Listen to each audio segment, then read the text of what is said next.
Higher dimensional black holes have long been considered within the context of brane worlds.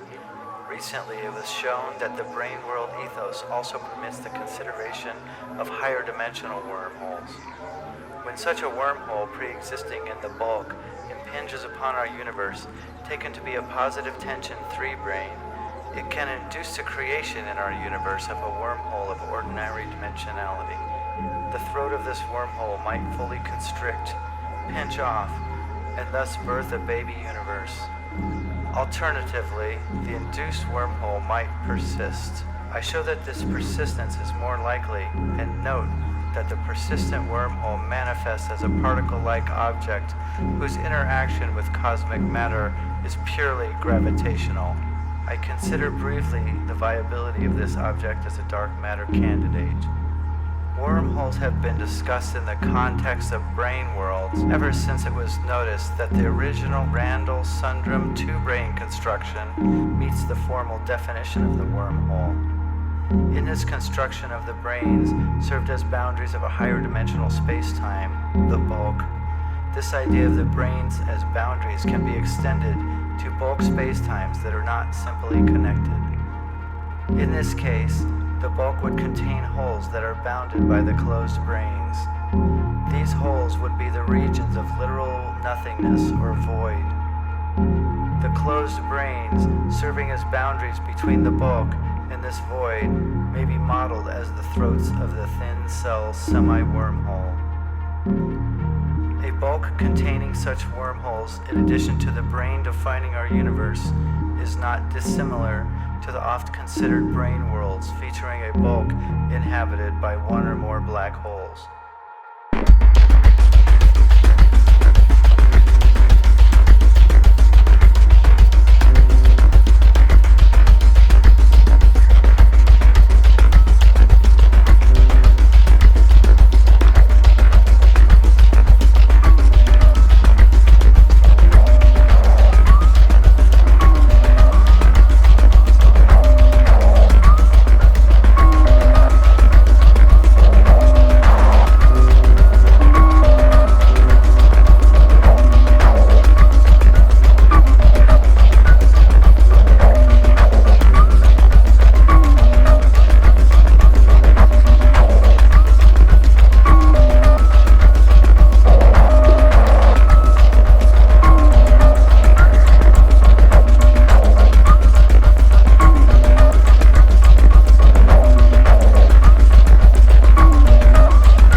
one should exclude a priori the possibility that the theory may contain them. Thus, it might turn out that only one such regular many-bridge solutions can exist, for which the charges of the electrical bridges are numerically equal to one another, and only two different masses occur for the mass bridges, and for which the stationary motions are subject to restrictions like those we encounter in quantum theory.